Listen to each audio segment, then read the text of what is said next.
Hey everyone, it's Marianne from the New York City Organization of Public Service Retirees.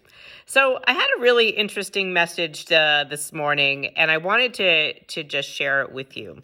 So someone said to me, "Hey, listen, I'm NYPD, and this isn't going to affect me." My union delegate said, like the FDNY guys, I'm like, your union sold you out. NYPD, we're not going into Medicare Advantage. And I said, no, who told you that? And they said, oh, my delegate. And I said, nope. Need to have a conversation with your delegate. And this goes back to Pat Lynch. So I'm sure Pat can't run out the door fast enough once you guys realize what's going to happen to you. But the New York City health insurance program, health benefits program, it affects everybody equally. Everyone is entitled to the same benefits. There's nothing in the city program that entitles any one branch or any one agency or any one title to anything more than the other person. And that is why we have Administrative Code 12-126 that says the city will pay up to the full cost of the HIP HMO, whatever the cost of that premium is, for every employee, retiree, and their dependent. So they must provide us with equal benefits. You'll also notice that there is some language in the Uniformed Forces contract that does state that while they may get some other benefits in their collective bargaining for being uniformed, that their typical benefits won't be any better or any more than anybody else's. So, sorry to say, NYPD officers, you will be subject to the same conditions if the retirees are not successful at winning this lawsuit to what the MLC, including the PBA, has put you through. And that means PBA, LBA, CBA, CEA, and SBA. All of your CBAs, all your collective bargaining agreements, all mean the same thing.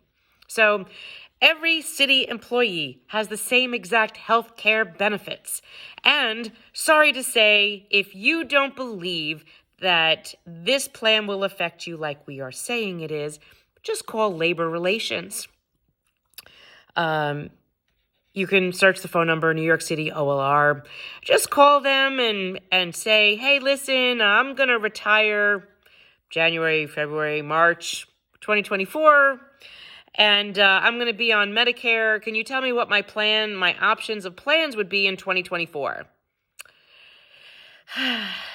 I'm just going to move away from the phone, because once you make that call, you will probably start to scream, because you are going to realize that your union sold off all your future health benefits. They just didn't tell you. Because if you are in New York and you live in one of 10 counties, you will only have the option of HIP VIP or the Aetna Medicare Advantage plan. Yes, even you police officers. Even you police officers. Now, our organization is the New York City Organization of Public Service Retirees. We've been the only organization that has been officially fighting this with litigation and pushing back on what the MLC did. The unions have not been advising you, as in your union leaderships, your presidents, or whatever representative your union is sending to the MLC meetings to vote on your behalf. You see, because healthcare is a mandatory subject of collective bargaining, and we've been saying this for 2 years.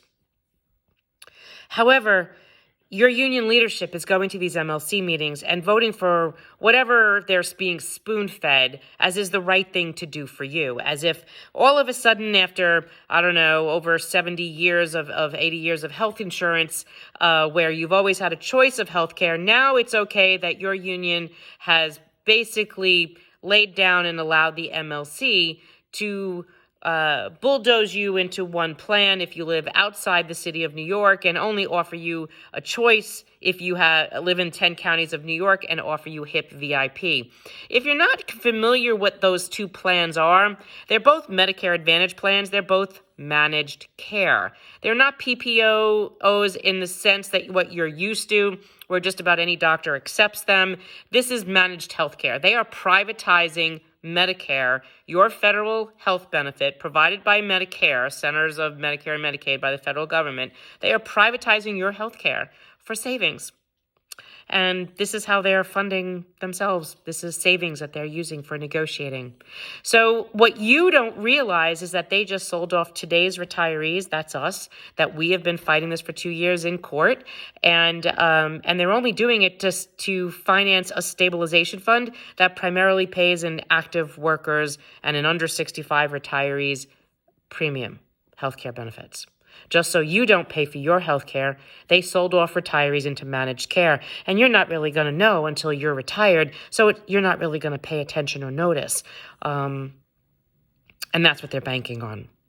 That you're not going to push back or say anything like, why did you sell out my future health benefits? Because that's what you should be saying. And you should also be reminding them that healthcare is a mandatory subject of bargaining, and you should have a seat at the table. You should be able to determine if you want to give up all of your choices for healthcare and be pigeonholed into a single healthcare plan. And that's a problem. And you also need to be paying attention because right now they are negotiating away your active healthcare insurance as we speak. What are they going to do? You right now have 11 choices of plans.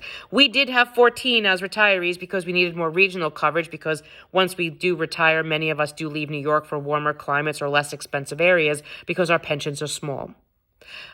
So we went from 14 plans to 2 if you live in 10 counties of New York and 1 if you don't. You right now have 11 choices of plans. What will your repertoire of plans look like when the MLC is done with you? I don't know.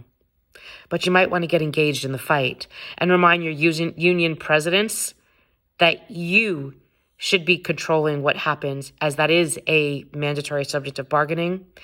You should be determining what you want and don't want. And then your union president should be voting how you speak. He should not, or she should not, be doing that unilaterally without your input. Have a great night, and sorry to you cops that thought that this didn't affect you. It absolutely does.